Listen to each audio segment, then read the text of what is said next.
Batay sa datos ng Statistics Canada, international students ang bumubuo sa mahigit 20% ng mga enrollees sa mga kolehiyo at universidad sa bansa para sa 2022 at 2023 academic years. Mahigit doble ang itinaas kumpara noong 2013 at 2014 kung saan wala pang 200,000 ang international students sa Canada. 2020, 2021, 2022, ito na yung mga naglabasa na sa social media, 'di ba?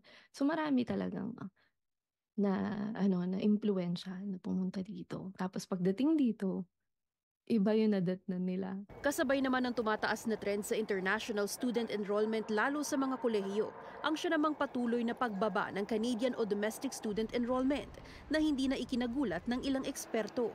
Maybe because of the difference in the tuition fees, mas parang nagli-lean towards the international student recruitment ang mga colleges or mga universities. Pero sa mga haharaping pagbabago sa international student program at iba pang paghihigpit sa immigration policies, unti-unti na raw nakikita ang kawalan ng interes na mag-apply ng Canadian student visa. We had some clients na parang nag-pause and they had to withdraw their application given all these mga strict restrictions. Ang in-expect ko din in the coming years, no, mas competitive pagdating sa PR and marami ding Paula, sa totoo lang, marami ding umuuwi.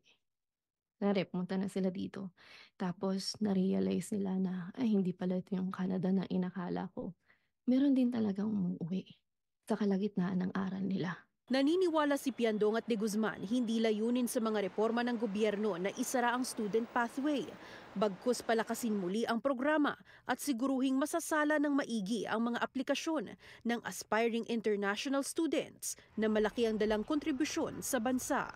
Make sure na competitive yung file mo. Kasi given that there is a cap, there is 475,000 applications na lang in the next year. So, konti lang yung slots ng mga colleges. Eventually, in the long run, pagkuha mo ng permanent residency, kung mas konting tao, mas konti lang ang kakompetensya mo pag apply mo ng PR, di ba?